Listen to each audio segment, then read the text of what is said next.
નમસ્કાર, જય ગણેશ દર્શક મિત્રો. વીટીવીની વિશેષ રજૂઆત ભવિષ્ય દર્શન કાર્યક્રમ એમાં હું શાસ્ત્રી મુકુંદ પંડ્યા આપ સર્વ દર્શક મિત્રોનું હાર્દિક સ્વાગત કરું છું.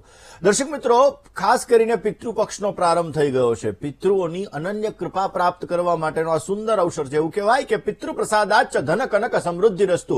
પિતૃઓની કૃપા પ્રાપ્ત કરવાથી આપણી મનોકામનાઓ પૂર્ણ થાય. 16 શ્રાદ્ધ હોય છે અને આ 16 શ્રાદ્ધનું શું છે મહત્વ? 16 શ્રાદ્ધ આપણા જીવનમાં કેવી રીતે આપણા પિતૃઓને પ્રસન્ન કરીને આપણા જીવનની અંદર કેવી રીતે સમૃદ્ધિનું વરદાન આપે છે, કેવી રીતે સારા સંતાનનું વરદાન આપે છે અને કેવી રીતે મનોકામનાઓને પૂર્ણ કરે છે, આ દરેક વિષયો ઉપર આપણે ચર્ચા કરવાની છે. એવું કહેવાય છે કે પિતૃલોકની અંદર, પિતૃપક્ષની અંદર પિતૃઓ પોતે પૃથ્વી ઉપર ક્યાંક ને ક્યાંક પોતાના પરિજનોની આસપાસ રહી, પોતાના સગાવાલાની આસપાસ રહી અને એને આશીર્વાદ અર્પણ કરે છે. એને એટલા માટે જ પિતૃપક્ષની અંદર શ્રાદ્ધનું વિશેષ મહત્વ છે. તો આ વિષય ઉપર આજે આપણે ચર્ચા કરીશું, પરંતુ શરૂઆત આજના પંચાંગથી કરીએ.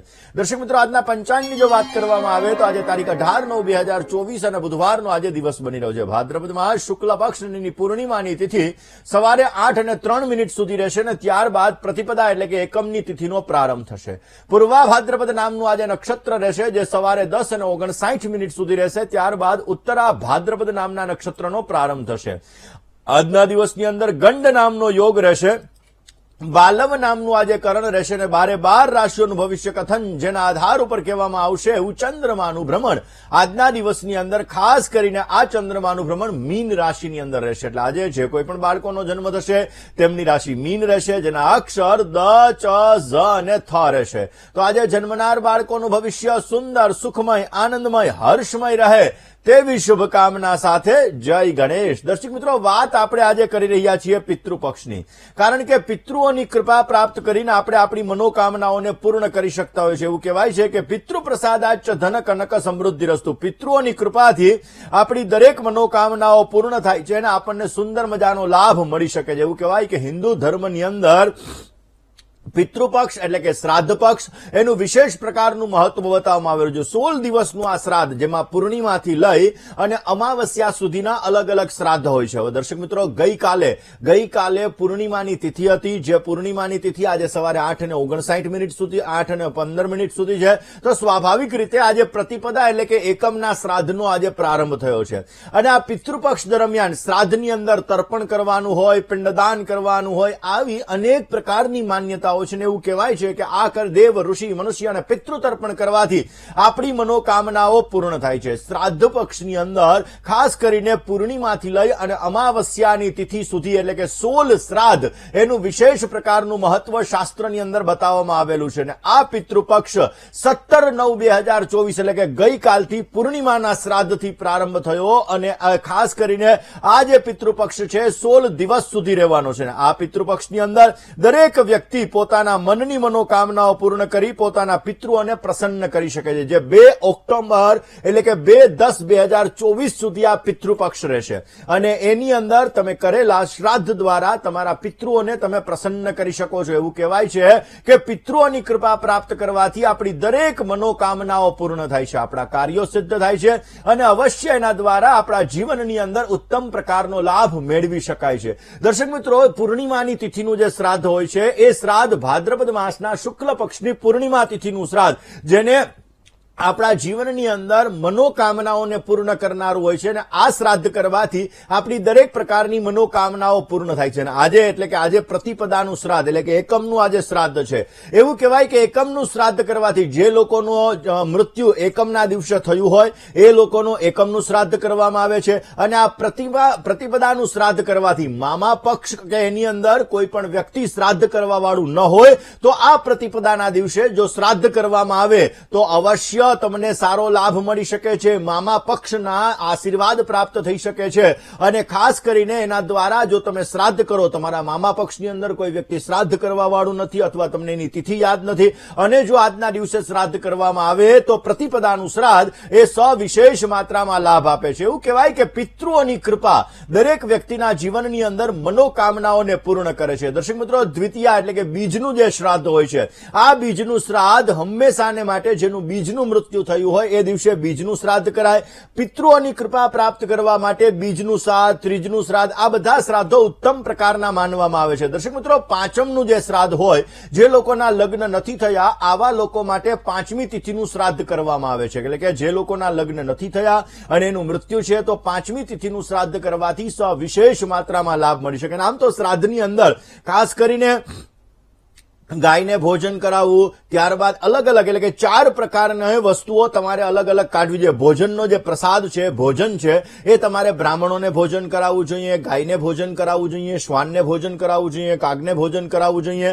આવી રીતે અલગ અલગ તમે ભોજન કરાવો તો અવશ્ય, કારણ કે આપણું શરીર 5 તત્વથી બનેલું છે અને આ 5 તત્વને બેલેન્સ કરવા માટે જ્યારે માણસનું મૃત્યુ થઈ જાય તો એ મૃત્યુ થયા બાદ એ 5 તત્વને બેલેન્સ કરવા માટે શ્રાદ્ધ કર્મ એ વિશેષ માત્રા લાભ આપે છે. એટલા માટે જયારે આપણે જલ તત્વ દ્વારા તર્પણ કરીએ છીએ તો પિતૃઓની તૃપ્તિ થાય છે, જેની અંદર દેવ તર્પણ આવે છે, ઋષિ તર્પણ આવે છે, મનુષ્ય તર્પણ આવે છે અને પિતૃ તર્પણ આવે છે. દર્શક મિત્રો, જે લોકોની ખાસ કરીને મૃત્યુ અલગ અલગ જગ્યાએ થઈ હોય, એટલે કે ક્યાંક ને ક્યાંક જોવા જઈએ તો મૃત્યુ તિથિની અંદર તમને જ્ઞાત નથી, ઘણી બધી બહેનોના મૃત્યુ થયા હોય તો એની મૃત્યુની તિથિ એને યાદ નથી, તો 9મીના દિવસે એનું શ્રાદ્ધ કરવામાં આવે. 9મીનું શ્રાદ્ધ જે બહેનોની તિથિ યાદ નથી, માતા શ્રાદ્ધ કહેવામાં આવે. અને એટલા માટે જો 9મી તિથિના દિવસે જે બહેનોની તિથિ યાદ નથી અથવા બહેનોના મૃત્યુ થયા છે તો 9મી તિથિના દિવસે શ્રાદ્ધ કરવાથી અવશ્ય સારો લાભ મળતો જ. અને 10મીનું શ્રાદ્ધ એને મહાલય શ્રાદ્ધ તરીકે ઓળખવામાં આવે છે. જે વ્યક્તિના જીવનની અંદર મહાલય શ્રાદ્ધ કરવામાં આવે તો પિતૃઓની અનન્ય કૃપા પ્રાપ્ત થાય છે અને અવશ્ય એના દ્વારા સારો એવો લાભ મળી શકે છે. જેના પિતાએ સંન્યાસ લીધેલો હોય અને તો 12રસનું શ્રાદ્ધ એના માટે કરવું જોઈએ. દ્વાદશીનું શ્રાદ્ધ કરવાથી અવશ્ય સંન્યાસીનું શ્રાદ્ધ કહેવામાં આવે છે અને એ સંન્યાસીનું શ્રાદ્ધ કરવાથી અવશ્ય એના દ્વારા દરેક પ્રકારના કાર્યો સિદ્ધ થાય છે. અને ચતુર્દશીનું શ્રાદ્ધ, જેણે વિષપાન કરેલું છે એટલે કે ઝેર પીધેલું છે, જેનો શસ્ત્ર દ્વારા આઘાત થયો છે, જેનું એક્સિડન્ટની અંદર મૃત્યુ થયું છે, જે લોકોના આગની અંદર બળવાથી મૃત્યુ થયા છે, એના માટે ચતુર્દશી તિથિનું શ્રાદ્ધ કરવામાં આવે છે. જે પાણીમાં ડૂબી અને પણ ગુજરી ગયા હોય તો એના માટે 14નું શ્રાદ્ધ વિશેષ મહત્વ ધરાવે છે. અને આ 14નું શ્રાદ્ધ કરવાથી આપણા દરેક પ્રકારના કાર્યો સિદ્ધ થાય. એના પછી આવે છે સર્વ પિતૃ અમાવસ્યા. દરેક પ્રકારના પિતૃઓની મોક્ષ ગતિને પ્રાપ્ત કરવા માટે સર્વ પિતૃ અમાવસ્યાના દિવસે પણ તમે શ્રાદ્ધ કરી શકો છો. હવે દર્શક મિત્રો, શ્રાદ્ધનું શું છે મહત્વ? ખાસ કરીને શ્રાદ્ધની અંદર પિંડદાન શું કામે કરવામાં આવે છે, શ્રાદ્ધમાં તર્પણ શું કામે કરવામાં આવે છે, શ્રાદ્ધની અંદર આ બધી વસ્તુઓ કરવાથી કેવી રીતે તમારા પિતૃઓ પ્રસન્ન થાય છે, આ દરેક વિષય ઉપર આપણે વાત કરવી છે. પરંતુ મિત્રો, શ્રાદ્ધ ની અંદર 3 પેઢીનું સ્મરણ કરવાનું હોય. તમારા પિતાજી હયાત છે તો તમારા પિતાજીએ શ્રાદ્ધ કરવાનું છે, જેમાં તમારા દાદા એટલે કે પિતા, તમારા પપ્પાના પપ્પા, એને એનું સ્મરણ કરવું જોઈએ, એના દાદાનું સ્મરણ કરવું જોઈએ, એના પરદાદાનું સ્મરણ કરવું જોઈએ, નાના નાની એનું પણ તમે સ્મરણ કરી અને તમે શ્રાદ્ધ કરી શકો છો. શ્રાદ્ધનું આપણા જીવનમાં વિશેષ મહત્વ છે. એવું કહેવાય છે કે શ્રાદ્ધ આપણા પૂર્વજોની સંપત્તિ જે આપણને મળેલી હોય છે એ સંપત્તિને આપણે ઉપભોગ કરી રહ્યા હોઈએ છીએ. એટલા માટે જયારે આ શ્રાદ્ધ કર્મ કરીએ તો અવશ્ય પિતૃઓ આપણા મુક્ત થાય છે, પિતૃઓ ખુશ થાય છે અને અવશ્ય આપણી મનોકામનાઓ પણ પૂર્ણ થાય છે. આ જ સબ્જેક્ટ પર વાત કરીએ. દર્શક મિત્રો, આપણે વાત કરી રહ્યા છીએ શ્રાદ્ધની. અલગ અલગ તિથિએ અલગ અલગ શ્રાદ્ધ કરવાના હોય છે અને એ શ્રાદ્ધનું વિશેષ માત્રામાં મહત્વ છે. દર્શક મિત્રો, 17 તારીખે ખાસ કરીને સવારના પોરમાં એટલે કે 11 વાગ્યા પછી જે પૂર્ણિમા તિથિનો પ્રારંભ થયો એટલે પૂર્ણિમાનું શ્રાદ્ધ એ દિવસે હતું. 18 તારીખ એટલે કે આજના દિવસે પ્રતિપદાનું શ્રાદ્ધ છે. 19મી તારીખે દ્વિતીયાનું શ્રાદ્ધ છે અને 20મી તારીખે તૃતીયાનું શ્રાદ્ધ છે. જ્યારે 21મી તારીખે ચતુર્થી તિથિનું શ્રાદ્ધ છે, 22મીએ પંચમીનું શ્રાદ્ધ છે, 23મી તિથિએ ષષ્ઠી અને સપ્તમી. આ બંને તિથિનું આપણે શ્રાદ્ધ ખાસ કરીને જોવા જઈએ તો 23મી તારીખે રહેશે. ત્યારબાદ 24મી તારીખે અષ્ટમીનું શ્રાદ્ધ છે, 25મીએ નવમીનું શ્રાદ્ધ છે, જ્યારે 26મી તારીખે દશમીનું શ્રાદ્ધ છે, 27 તારીખે એકાદશ તિથિનું શ્રાદ્ધ ગણવામાં આવશે. દર્શક મિત્રો, 28મી તારીખે 12રસનું શ્રાદ્ધ અને 29મી તારીખે દ્વાદશી તિથિનું શ્રાદ્ધ ગણવામાં આવશે અને ત્યારબાદ 30મી તારીખે ત્રયોદશી તિથિનું શ્રાદ્ધ અને 1લી તારીખે ચતુર્દશી અને 2જી તારીખે અમાવસ્યાનું સર્વ પિતૃ અમાવસ્યાનું શ્રાદ્ધ ગણવામાં આવશે. દર્શક મિત્રો, વાત આપણે કરી રહ્યા છીએ ખાસ કરીને શ્રાદ્ધનું શું છે મહત્વ, તો આ વિષય ઉપર આપણે ચર્ચા કરીએ. આ જ વિષય ઉપર વાત કરીએ, કોલર મિત્ર સાથે ચર્ચા કરી લઈએ. Hello hello hello. જય ગણેશ. જય ગણેશ. હાજી. હા, હું મીનાક્ષી અમદાવાદ થી બોલું છું. મારા ભાઈ વિશે પ્રશ્ન હતો. એનું હાજી, નામ બોલો છે ને. ઈશાન. એનું નામ ઈશાન છે. જન્મ તારીખ? જન્મ તારીખ 21/1/2094. 21/1/2094 બેન. 1994. હું તો વિચારમાં પડી ગયો કે 2024 આલે 70 વર્ષ પહેલાનું ભવિષ્ય તમે ભાખવા માંડ્યા હે. જન્મ સ્થળ? ગોરા આંજણા, સાબરકાંઠા જિલ્લો. ઓકે. જન્મ સમય? જન્મ સમય સવારના 4 વાગે. સવારે 4 વાગે. ઓકે. શું પ્રશ્ન હતો? એને નોકરી ધંધો તો કરી રહ્યો છે, પણ એને કઈ આવડત જ નથી એમ. અને એના 30 વર્ષ જેવું થઈ ગયું, પણ એના મેરેજ નું કઈ ઠેકાણું જ નહીં પડતું. ચલો હવે જન્માક્ષરની વાત કરીએ. જન્માક્ષરની અંદર વૃશ્ચિક લગ્નની કુંડલીની અંદર રાહુ મહારાજ પહેલા સ્થાનની અંદર બિરાજમાન છે. સૂર્ય, બુધ, મંગળ અને શુક્ર આ ગ્રહો બિરાજમાન છે ત્રીજા સ્થાનની અંદર. એવું કહેવાય છે કે પહેલું સ્થાન એની અંદર રાહુ મહારાજ હોય તો એને ઉગ્ર પિતૃદોષ કહેવામાં આવે. અને જ્યારે ઉગ્ર પિતૃદોષ હોય ત્યારે સમસ્યાઓ વધારે પડતી ક્રિએટ થાય. આવા લોકોને ગુસ્સાનું પ્રમાણ વધારે આવે, લગ્ન જીવનની અંદર સમસ્યાઓ થાય, દાંપત્ય જીવનની અંદર સમસ્યાઓ ઉત્પન્ન કરાવે. ને એવું કહેવાય છે કે 7મે કેતુ હોય, 7મું સ્થાન છે દાંપત્ય જીવનનું સ્થાન છે. અને આ 7મા સ્થાનની અંદર જ્યારે કેતુ મહારાજ આવે ત્યારે દાંપત્ય જીવનમાં સમસ્યાઓ સર્જાવે. લગ્ન થવામાં, થયા પછી ટકવામાં. હવે લગ્ન માટે બે ગ્રહ કારક ચંદ્ર અને ગુરુ મહારાજ, દાંપત્ય જીવન ટકાવવા માટે શુક્ર મહારાજ કારક. શનિની ચંદ્ર ઉપર દ્રષ્ટિ પડે છે, જેના લીધે અમુક સમયે મેન્ટલી ડિસ્ટર્બન્સ ક્રિએટ કરાવડાવે, સ્વભાવ થોડોક ઉગ્ર કરાવે. અને નવમાંશ કુંડલી લગ્ન માટે મહત્વની છે. અને આ નવમાંશ કુંડલીની અંદર ધન લગ્નની કુંડલીની અંદર 7મ સ્થાનમાં મિથુન રાશિનો બુધ બિરાજમાન છે. ચિંતા ન કરો, એમનો લગ્ન માટેનો યોગ આગામી નવેમ્બર મહિના પછી ચાલુ થશે. ગળામાં એક ચાંદીનો ચોરસ ટુકડો ધારણ કરાવી દો, પોઝિટિવ રિઝલ્ટ મળશે. સૂર્ય મંગળ અંગારક યોગ અને શનિ ચંદ્રના વિષયોગની પૂજા કરાવો, એનાથી પણ સારો લાભ મળશે. અમાવસ્યાના દિવસે પીપળાના વૃક્ષની અંદર કાળા તલ અને જલ અર્પણ કરો, અવશ્ય પોઝિટિવ રિઝલ્ટ મળતું જણાશે. તો ખાસ કરીને એમના લગ્ન માટેની રાશિ મકર, મેષ, સિંહ અને વૃશ્ચિક, આ 4 રાશિ સાથે ઉત્તમ પ્રકારની લેણાદેણી બની રહી છે. દર્શક મિત્રો, વાત આપણે કરી રહ્યા છીએ પિતૃઓની. પિતૃઓની કૃપા જ્યારે આપણા જીવનની અંદર પ્રાપ્ત થાય ત્યારે અવશ્ય આપણા જીવનની અંદર આપણે સારા એવા લાભ મેળવી શકતા હોઈએ છીએ. એવું કહેવાય છે કે ઈશ્વરનું ભજન કરવાથી અને પિતૃઓનું સ્મરણ કરવાથી આપણી મનોકામનાઓ અવશ્ય પરિપૂર્ણ થાય છે. અને જ્યારે પિંડદાનનો અર્થ થાય છે ભોજન કરાવવું, અને એટલા માટે પિતૃપક્ષની અંદર આપણે શ્વાનને ભોજન કરાવતા હોઈએ છીએ, ગાયને ભોજન કરાવતા હોઈએ છીએ, કીડીઓને ભોજન કરાવતા હોઈએ છીએ, કાગને ભોજન કરાવતા હોઈએ છીએ, ભૂદેવોને આપણે ભોજન કરાવતા હોઈએ છીએ. કારણ કે અગ્નિ, વાયુ, જલ, આકાશ અને પૃથ્વી, આ 5 તત્વ એના દ્વારા બેલેન્સ થાય છે, ને એના દ્વારા આપણા પિતૃઓ છે પ્રસન્ન થાય છે. અને એટલા માટે પિતૃપક્ષ દરમિયાન આ 5 અંશ આપણે કાઢવાના હોય છે. અને આ 5 પ્રકારની વસ્તુ આપણે કાઢીને જ્યારે આપણે ભોજન કરાવીએ છીએ ત્યારે અવશ્ય આપણા જીવનની અંદર ઉત્તમ પ્રકારનો લાભ મળી શકે છે.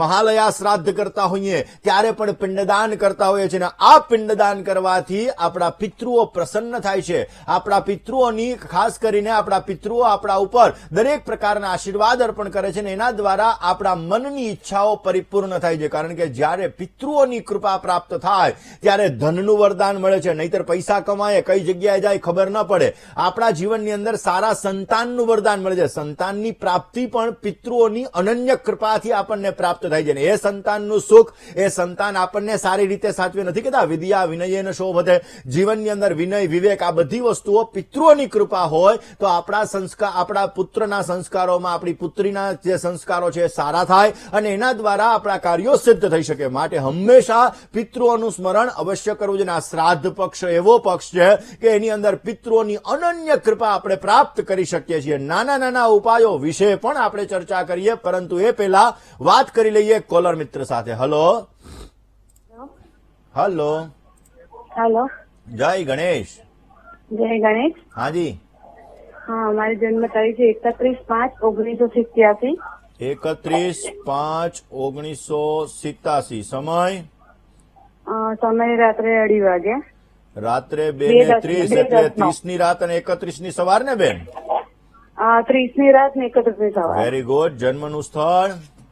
વડોદરા. શું પ્રશ્ન? મારા મકાન યોગ છે તે નહીં એ જાણવું છે. ચલો જન્માક્ષરની વાત કરીએ. ગુરુ રાહુનો વિપ્ર ચાંડાલ યોગ છે. ગુરુ રાહુનો વિપ્ર ચાંડાલ યોગ પહેલા સ્થાનની અંદર છે, જે જીવનમાં અપ ડાઉન ક્રિએટ કરાવડાવે. ચંદ્રમંગળનો લક્ષ્મી યોગ છે અને સપ્તમ સ્થાનની અંદર કેતુ મહારાજ છે. શનિની સૂર્ય ઉપર દ્રષ્ટિ છે. દર્શક મિત્રો, ઘણી વખત ટીવી પ્રોગ્રામમાં કહું છું કે શનિ સૂર્યનો સંઘર્ષ યોગ લગ્ન જીવનની અંદર થોડીક સમસ્યાઓ ઉત્પન્ન કરાવડાવે અને શનિ સૂર્યનો સંઘર્ષ યોગ કેરિયરમાં પણ અપડાઉન કરાવડાવે. જીવનમાં અમુક સમયે મેન્ટલી ડિસ્ટર્બન્સ પણ ક્રિએટ કરે. માટે બની શકે ત્યાં સુધી શનિ સૂર્યના સંઘર્ષ યોગની પૂજા અવશ્ય કરવી જોઈએ. બની શકે તો ગુરુનો ઓરિજિનલ પોખરાજ ધારણ કરો, પોઝિટિવ રિઝલ્ટ મળતું જણાશે. દર્શક મિત્રો, ખાસ કરીને પિતૃપક્ષ દરમિયાન શ્રાદ્ધ કરવાનું સવિશેષ મહત્વ છે ને એટલા માટે જ્યારે આપણે આપણા પિતૃઓની કૃપા પ્રાપ્ત કરવા માટે 16 શ્રાદ્ધ કરતા હોઈએ. કારણ કે ગઈકાલે પૂર્ણિમાની તિથિનો બપોરના પ્રારંભ થઈ ગયો. આજે પ્રતિપદાની તિથિ છે. અમાવસ્યાની તિથિ 2 ઓક્ટોબરના રોજ છે. એટલે ક્યાંક ને બીજી ખાસ કરીને 2/10ના રોજ છે. તો આપણા જીવનની અંદર પોઝિટિવ રિઝલ્ટ મળે માટે પિતૃઓની અનન્ય કૃપા આપણે પ્રાપ્ત કરવી જોઈએ. આપણા વડીલો છે, વડીલોએ આપણા જીવનની અંદર એટલે કે પોતાના જીવનની અંદર પોતાના ઘણા બધા સંઘર્ષો વેઠીને આપણને મોટા કર્યા હોય, આપણને બધી વસ્તુ આપી હોય, તો એ પિતૃઓની પાછળ જ્યારે આપણે તર્પણ કરતા હોઈએ, આપણે શ્રાદ્ધ કર્મ કરતા હોઈએ, આપણે પિંડદાન કરતા હોઈએ છીએ, ત્યારે અવશ્ય એ પિતૃઓ આપણા ઉપર પ્રસન્ન થાય છે અને અવશ્ય આપણી મનોકામનાઓ પણ પરિપૂર્ણ થાય છે. કોલર મિત્ર સાથે વાત કરીએ, સમસ્યાનું સમાધાન મેળવવા પ્રયત્ન કરીએ. હેલો. જય ગણેશ. જય ગણેશ. હાજી. હા, હું જામનગરથી પ્રીતિબેન વાત કરું છું. બોલો ને બેન. મારે મારા ભાઈ વિશે પૂછવાનું છે. આશીષભાઈ જોશી. જન્મ તારીખ? જન્મ તારીખ છે એનું 26/5/87. 26/5/87 ને? હાજી, 87. ઓકે. જન્મ સમય? જન્મનો સમય છે સાંજે 5:55. સાંજે 5:55, 17:55. જન્મ સ્થળ? રાજકોટ. શું પ્રશ્ન? એનું લગ્ન અમે ઘણા સમયથી આ ગોતી રહ્યા છીએ પણ નથી અનુકૂળ આવતું, મેળ નથી આવતો. ચલો હવે આપણે જન્માક્ષરની વાત કરીએ. બેન, પહેલી વસ્તુ તો એવી છે કે સપ્તમ સ્થાન દાંપત્ય જીવન માટે મહત્વનું હોય. નવમાંશ કુંડલી લગ્ન માટે મહત્વની કુંડલી છે. નવમાંશ કુંડલીની અંદર 7મા સ્થાનમાં વૃશ્ચિક રાશિનો રાહુ બેઠો છે. વૃશ્ચિકનો અધિપતિ મંગળ 8મા સ્થાનની અંદર છે, જે લગ્નમાં વિચ્છેદ અને વિલંબ જેવી સ્થિતિનું સર્જન કરાવડાવે. ઓલરેડી આમના જન્માક્ષર મુજબ જોવા જઈએ તો સગાઈ થઈ અને તૂટવાના અથવા મેરેજ થઈને તૂટવાના ચાન્સીસ બની શકે અથવા 90-99% લગ્નની વાતો આવીને પણ અટકી શકે. આપ ચિંતા ન કરો. આમનો લગ્ન માટેનો યોગ મિથુનના ગુરુ મહારાજની અંદર એટલે કે આગામી 2025ની સાલ આમના માટે સારી છે. એની અંદર સુંદર મજાના યોગો જણાઈ રહ્યા છે. ગુરુ રાહુનો વિપ્ર ચાંડાલ યોગ 6ઠ્ઠા સ્થાનની અંદર છે અને શનિ મહારાજની 7મી દ્રષ્ટિ સૂર્ય મહારાજ ઉપર પડી રહી છે, જેને શનિ સૂર્યનો સંઘર્ષ યોગ કહેવાય. શનિ સૂર્યના સંઘર્ષ યોગ ઉપર હું ઘણી વખત ટીવી પ્રોગ્રામમાં કહું છું કે જેની કુંડલીમાં શનિ સૂર્યનો સંઘર્ષ યોગ હોય આવા લોકોને લગ્ન થવામાં અને દાંપત્ય જીવનની અંદર સમસ્યા સર્જાય અને કેરિયરમાં પણ થોડીક સમસ્યાઓનું સર્જન થાય. માટે ગુરુ રાહુ ચાંડાલ યોગ અને શનિ સૂર્યના સંઘર્ષ યોગની પૂજા અવશ્ય આપ ભૂદેવ જ છો, કોઈ પણ આપના સગાવાલા ભૂદેવ જે કર્મકાંડ કરતા હોય એમની પાસે અવશ્ય આપ કરાવી લેજો. ખાસ કરીને 600 ગ્રામ ચણાની દાળ 6 ગુરુવાર સુધી ધર્મસ્થાનની અંદર દાનમાં આપવાનું કહેજો. અવશ્ય પોઝિટિવ રિઝલ્ટ મળતો જણાશે. અને બની શકે ત્યાં સુધી ઓપલનો નંગ રિંગ ફિંગરની અંદર ધારણ કરાવી લેજો, જેથી દાંપત્ય જીવનની સુખાકારી સારી એવી પ્રાપ્ત થાય અને ભગવત કૃપાથી સારા પાત્ર સાથે લગ્ન થાય. મિથુન રાશિ, કન્યા રાશિ, મકર રાશિ ને મેષ રાશિ, આ 4 રાશિ સાથે ઉત્તમ પ્રકારની લેણાદેણી બની રહી છે. કોલર મિત્ર સાથે વાત કરીએ, સમસ્યાનું સમાધાન મેળવવા પ્રયત્ન કરીએ. हेलो. जय गणेश. जय गणेश. हाँ जी. अरे भैया हमारे घर में क्या बीमारी बहुत ज्यादा आ रही है. पहले आप एक काम कीजिए, आप जिसका पूछना है उसकी डेट ऑफ बर्थ, टाइम और प्लेस दीजिए, क्योंकि घर में बीमारी के वास्तु दोष भी कारण होते हैं. लेकिन यहाँ पे अगर हम वास्तु की बात नहीं कर सकते क्योंकि आपका मैप मेरे सामने नहीं है, इसलिए आप डेट ऑफ बर्थ, टाइम और प्लेस बताइए भैया. किसका? जिसका देखना है उसका आप बताइए, क्योंकि यहाँ पे मैं वास्तु तो नहीं देख सकता. हाँ हाँ. 12/8/2008 है. किसका है ये? मेरा भाई का है. Okay. Birth of time? 12/8/2008. Time है 5-6 बजे. कितने बजे? 5:45 पे. सुबह? शाम को. Okay. Birth of place? Ahmedabad. क्या पूछना है अपने भाई के बारे में? अरे वो उसकी सगाई नहीं हो रही है, इसके लिए चलिए बात करते हैं हम उनके हॉरोस्कोप की। मकर लग्न की कुंडली में पहले स्थान में राहु महाराज विराजमान है, सप्तम स्थान में कर्क राशि के सूर्य और केतु विराजमान है। कभी कभी क्या होता है, कई लोग यहाँ पे कॉल करते हैं लेकिन वो अपनी आवाज सुनने के लिए टीवी में कॉल करते हैं या फिर कुछ रमुज करने के लिए भी टीवी में कॉल करते हैं। अभी तो हम कुंडली की बात कर ले, इसलिए हम चले कुंडली की बात कर ले, क्योंकि कई लोगों की यहाँ पे कॉल भी नहीं लग पाती, बेचारे को अच्छा दिक्कत ज्यादा होती है, फिर भी उनका जो होता है प्रश्न का निवारण यहाँ पे हम नहीं कर सकते। बात इनके जन्माक्षर की करके मकर लग्न की कुंडली में राहु महाराज पहले स्थान में है, जो कभी कभी नेगेटिव थिंकिंग करवाते हैं। सप्तम स्थान में कर्क राशि के सूर्य और केतु विराजमान है, जो दाम्पत्य जीवन में विलंब विच्छेद जैसी परिस्थितियों का सर्जन करते हैं। भाग्य भुवन में मंगल महाराज जय, जो धर्म के प्रति श्रद्धा होने के बावजूद शंका कुशंकाएं बहुत ज्यादा उत्पन्न करवाते हैं। इनके कैरियर में आगे बढ़ने के लिए और दाम्पत्य जीवन की सुखाकारी अच्छी प्राप्त करने के लिए काल सर्प दोष की पूजा करनी बहुत आवश्यक रहेगी। हो सके तो हर महीने आने वाली शिवरात्रि के दिन भगवान शंकर पर एक तांबे का छोटा सा नाग चढ़ाइए और काले तिल और दूध चढ़ाइए, पॉजिटिव रिजल्ट मिलेगा। दर्शक મિત્રો, પિંડદાન મહત્વનું છે ને એટલા માટે દર્શક મિત્રો શ્રાદ્ધની અંદર કેટલા પિંડ તમારે અર્પણ કરવા જોઈએ આ વિષય ઉપર આપણે વાત કરીશું। દર્શક મિત્રો, પિંડદાન કરવાથી અને તર્પણ કરવાથી ખાસ કરીને પિતૃઓની કૃપા પ્રાપ્ત થાય ને ખાસ આપણી 7 પેઢીઓ છે, એ 7 પેઢીની અંદર આપણા જીવનની અંદર ક્યાંય કોઈ પિતૃ હોય તો એ પિતૃઓ આપણા ઉપર કૃપા પ્રસાદ પ્રસન્નતા પ્રીતિ દ્વારા આપણી મનોકામનાઓ અવશ્ય પરિપૂર્ણ કરે છે। દર્શક મિત્રો, જ્યારે આપણે પિતૃ તર્પણ કરતા હોઈએ ત્યારે અવશ્ય ઓમ દેવતાભ્યઃ પિતૃભ્યઃ મહાયોગિન્યભ્યઃ એવ ચ નમઃ સ્વાહાयै સ્વધાयै નિત્યમેવ નમો નમઃ આ મંત્રનો જો આપણે જપ કરતા રહીએ તો અવશ્ય પિતૃઓની કૃપા પ્રાપ્ત થાય છે અને અવશ્ય એના દ્વારા આપણા જીવનની અંદર પિતૃઓ દરેક પ્રકારની સમૃદ્ધિનું વરદાન પણ આપણને પ્રાપ્ત કરાવડાવે છે। આ જ વિષય ઉપર વાત કરીએ। વાત પહેલા જે દર્શક મિત્રોનો આજે જન્મદિવસ છે એવા દર્શક મિત્રોની કરીએ। જે દર્શક મિત્રોનો આજે જન્મદિવસ છે એવા દરેક દર્શક મિત્રોને પ્રથમ તો જન્મદિવસની ઘણી બધી શુભકામનાઓ। તમારા જીવનની અંદર તમે સારી પ્રગતિ કરી શકો, તમારા કાર્યો સિદ્ધ થાય ને તમારી દરેક પ્રકારની મનની મનોકામનાઓ પરિપૂર્ણ થાય તેવી ભગવાન સિદ્ધિ વિનાયકના ચરણ કમલની અંદર પ્રાર્થના સાથે મારા તરફથી, ભવિષ્ય દર્શનની ટીમ તરફથી અને વીટીવી પરિવાર તરફથી આપને ઘણી બધી શુભકામનાઓ। આ વર્ષની અંદર તમે તમારા ધારેલા કામોને સિદ્ધ કરી શકશો ને તમારી મનોકામનાઓ પૂર્ણ થતી જણાશે। વૃષભ રાશિની અંદર રહેલા ગુરુ મહારાજ તમારો મેનેજમેન્ટ પાવર વધારશે ને તમારા કાર્યોની અંદર તમને સિદ્ધિ પણ પ્રાપ્ત કરાવડાવશે। પરંતુ આ વર્ષમાં અજાણ્યા વ્યક્તિ ઉપર કરેલો વિશ્વાસ તમારા પૈસાને લગતી ને તમારા જીવનની અંદર મેન્ટલી ડિસ્ટર્બન્સને લગતી સમસ્યાઓનું સર્જન કરી શકે છે, માટે અજાણ્યા વ્યક્તિ ઉપર વિશ્વાસ ન કરવો અત્યંત જરૂરી છે।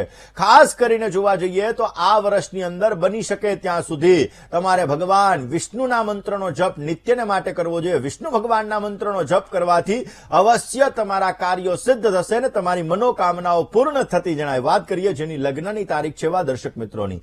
જે દર્શક મિત્રોની આજે લગ્નની તારીખ છે એવા દરેક દર્શક મિત્રોને પ્રથમ તો લગ્ન દિવસની ઘણી બધી શુભકામનાઓ।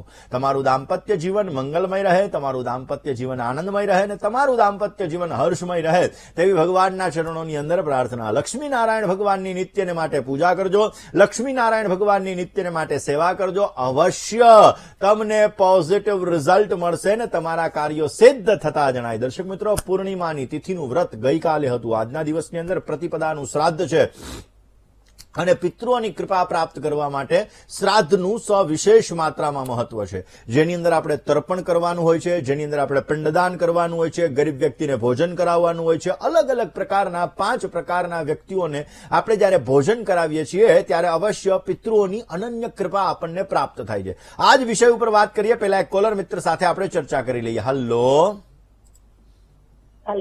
જય ગણેશ। જય ગણેશ સુકુંદન। હાજી, અમદાવાદથી જાગૃતિબેન બોલું। હા બોલો બેન। મારા બાબાની પ્રશ્ન છે। હા, એની જન્મ તારીખ છે 27/4/2000। 27/4/2000। સમય છે રાત્રે 8:32 20 અને 32। જન્મનું સ્થળ અમદાવાદ। પ્રશ્ન હા, એને મેરેજ ના યોગ ક્યારે છે અને લવ મેરેજ છે કે અરેન્જ મેરેજ છે? અત્યારે એક છોકરી જોડે એને ચાલે છે વાત, પણ હવે હા આવશે કે નહીં આવે? ચલો જન્માક્ષરની વાત કરીએ. પેલી વાત તો વૃશ્ચિક લગ્નની કુંડલી છે, અને વૃશ્ચિક લગ્નનો અધિપતિ મંગળ 7મા સ્થાનમાં છે, એટલે મંગળ દોષ છે. વૃષભ રાશિનો અધિપતિ 7મ સ્થાનમાં વૃષભ રાશિ છે, અને વૃષભ રાશિનો અધિપતિ 6ઠ્ઠા સ્થાનની અંદર છે. 6ઠ્ઠા સ્થાનમાં શનિ, શુક્ર, સૂર્ય, બુધ અને ગુરુ, આ 5 ગ્રહો બિરાજમાન છે. શનિ, શુક્ર, સૂર્ય, બુધ, ગુરુ હોવાના લીધે એને પ્રેમ થાય. પ્રેમ વિવાહની અંદર થોડીક સમસ્યા ઉત્પન્ન કરાવડાવે. ચંદ્ર કેતુનો ગ્રહણ યોગ છે, જે અમુક સમયાંતરે મન દ્વિધામય ઉત્પન્ન કરાવડાવે. શનિ અને ચંદ્રનો વિષયોગ દ્રષ્ટિ દ્વારા બની રહ્યો છે, જેના લીધે અમુક સમયે માઇન્ડ કન્ફ્યુઝ કરાવડાવે, ક્યારેક ગુસ્સાનું પ્રમાણ વધી જાય. લગ્ન જીવનમાં થોડીક બે નાની સમસ્યા છે, પરંતુ એના મનપસંદ પાત્ર સાથે લગ્ન થવામાં થોડી સમસ્યા ઉત્પન્ન થઈ શકે એમ છે. પરંતુ સૂર્ય શનિના સંઘર્ષ યોગની જો પૂજા કરવામાં આવે તો પોઝિટિવ રિઝલ્ટ મળી શકે એમ છે. મંગળવારના દિવસે માલપુવાનું દાન કરવામાં આવે તો અવશ્ય સારો લાભ મળી શકે એમ છે. કન્યા રાશિ, ધન રાશિ, મેષ રાશિ અને કર્ક રાશિ, આ 4 રાશિ સાથે ઉત્તમ પ્રકારની લેણાદેણી બની રહી છે. આ 4 રાશિની દીકરી હશે તો અવશ્ય પોઝિટિવ રિઝલ્ટ મળતું જણાય. બીજા એક કોલર મિત્ર સાથે વાત કરીએ, એની સમસ્યાનું સમાધાન મેળવવા પ્રયત્ન કરીએ. હલો હલો હેલો, જય ગણેશ. જય ગણેશ. બોલો પ્રભુ. આપણે એક ભાઈના અમારે લગ્ન વિવાહ નથી થતા સાહેબ.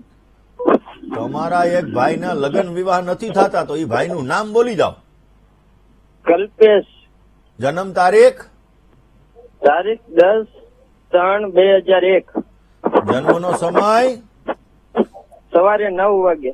જન્મનું સ્થળ? બાબરા. શું પ્રશ્ન હતો ભાઈ એનો લગ્નનો? બીજો કાંઈ હતો?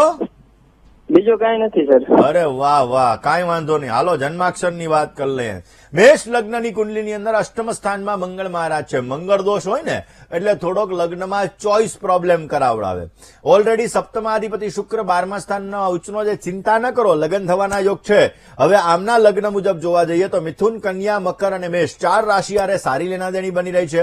લગ્નની અંદર મંગળ મહારાજ 8મ સ્થાનમાં છે, એટલે મંગળવારે રેવડીનું દાન જો વહેતા જલની અંદર કરવામાં આવે તો લગ્નમાં આવતી બાધા દૂર થાય. લગ્ન થયા પછી દાંપત્ય જીવનમાં આવતી બાધાઓ પણ દૂર કરાવે અને પોઝિટિવ રિઝલ્ટ અપાવડાવે.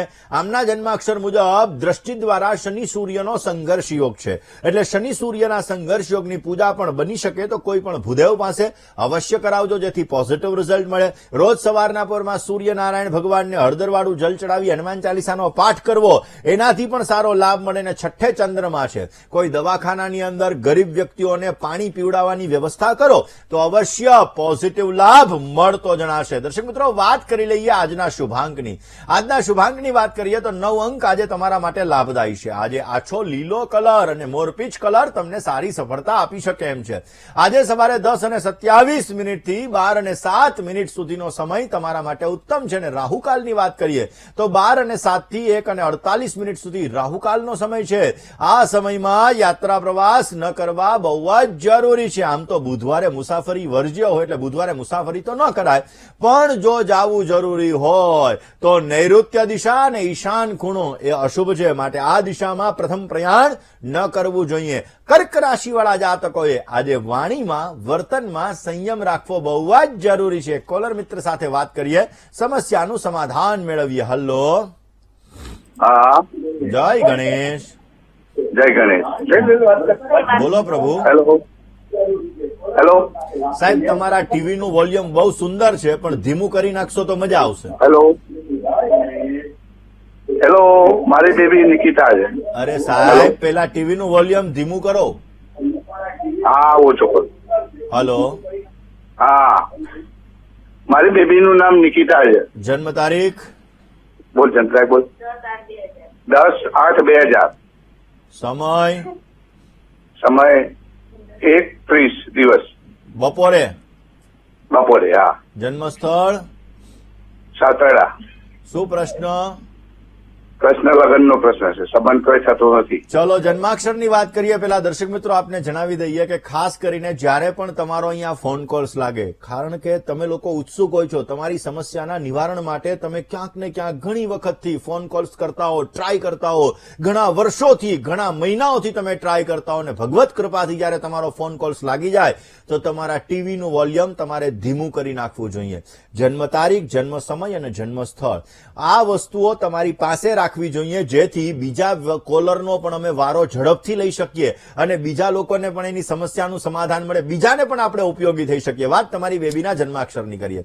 વૃશ્ચિક લગ્નની કુંડલીની અંદર સપ્તમ સ્થાન, જેને દાંપત્ય જીવનનું સ્થાન કહેવામાં આવે, એમાં ગુરુ શનિનો આધ્યાત્મિક યોગ છે. હવે ગુરુ અને શનિ સપ્તમ સ્થાનની અંદર હોવાના લીધે લગ્નમાં 90 થી 99% વાતો આવીને અટકી જાય. સૂર્ય મંગળનો અંગારક યોગ ભાગ્યસ્થાનની અંદર બિરાજમાન છે. નવમાંશ કુંડલીની અંદર સપ્તમાધિપતિ શનિ અષ્ટમ સ્થાનમાં સૂર્યની સાથે બિરાજમાન છે, એટલે કે શનિ સૂર્યનો સંઘર્ષ યોગ બને છે, જેથી લગ્ન થવામાં તકલીફ કરાવડાવે અને થયા પછી દાંપત્ય જીવનમાં પણ થોડીક સમસ્યા કરાવે. શનિ મહામંડળ પૂજા અવશ્ય કરવી જોઈએ. ચંદ્ર કેતુના ગ્રહણ યોગ અને સૂર્ય મંગળ અંગારક યોગની પૂજા કરવાથી ને સાથે સાથે શનિ સૂર્યના સંઘર્ષ યોગની પૂજા કરવાથી પણ પોઝિટિવ રિઝલ્ટ મળી શકે. આમના લગ્ન માટેની જો વાત કરવામાં આવે તો આગામી સમયની અંદર હજી તો 2025માં આનો લગ્ન યોગ ચાલુ થશે. સિંહ રાશિ, વૃશ્ચિક રાશિ, મીન રાશિ અને મિથુન રાશિ, 4 રાશિ સાથે ઉત્તમ પ્રકારની લેણાદેણી બની રહી છે. દર્શક મિત્રો, આજના દિવસની અંદર શું કરવું જોઈએ એ વિષય ઉપર આપણે વાત કરીએ, પરંતુ અત્યારે પિતૃપક્ષ ચાલી રહ્યો છે અને આ પિતૃઓની અનન્ય કૃપા પ્રાપ્ત કરવા માટે, પિતૃઓ આપણા જીવનની અંદર ઉત્તમ પ્રકારનો લાભ આપે એના માટે ખાસ કરીને 5 વસ્તુનું દાન જો પિતૃપક્ષની અંદર કરવામાં આવે તો વિશેષ માત્રામાં લાભ મળી શકે. એક તો આપણે તલનું દાન કરવું જોઈએ, કારણ કે શ્રાદ્ધની અંદર તલનું દાન કરવાથી ઉત્તમ પ્રકારનો લાભ મળે છે અને એના દ્વારા આપણા પિતૃઓ પરિવારની અંદર સુંદર લાભ આપે છે. ઘી અને દૂધનું દાન કરવું જોઈએ, અન્નનું દાન કરવું જોઈએ, વસ્ત્રનું દાન કરવું જોઈએ, ફળનું દાન કરવું જોઈએ. આ 5 પ્રકારના દાન કરવાથી અવશ્ય આપણા જીવનની અંદર સમૃદ્ધિનો લાભ મળે છે અને આપણા જીવનની અંદર સારા સંતાનો પણ પ્રાપ્ત થાય છે. વાત કરીએ આજે શું કરવું જોઈએ. આજના દિવસની અંદર પિતૃ સ્તોત્રનો પાઠ અવશ્ય કરવો જોઈએ. શું ના કરવું જોઈએ? આજે ભોજનની અંદર જુઠ્ઠું જ ન છોડવું જોઈએ, એટલે કે હેઠું ભોજનમાં ક્યારેય ન મુકાય. માં અન્નપૂર્ણા એની કૃપા પ્રાપ્ત કરવા માટે થાળીની અંદર ક્યારેય તમારે હેઠું ન મૂકવું જોઈએ. આજનો મંત્ર છે ઓમ જનાર્દનાય વાસુદેવાય નમઃ. આ મંત્રનો આજે જપ કરવો જોઈએ. કાચું સીધું જો આજે બ્રાહ્મણને દાનમાં આપવામાં આવે તો અવશ્ય પોઝિટિવ લાભ મળે છે, પિતૃઓની કૃપા પ્રાપ્ત થાય છે અને મનોકામનાઓ પૂર્ણ થાય છે. દર્શક મિત્રો, આપના ફોન કોલ્સ નથી લાગી રહ્યા અને તમારે તમારી સમસ્યાનું સમાધાન મેળવવું છે તો અમારું પત્ર વ્યવહાર માટેનું સરનામું નોટ અને પેન લઈને નોંધી લેશો.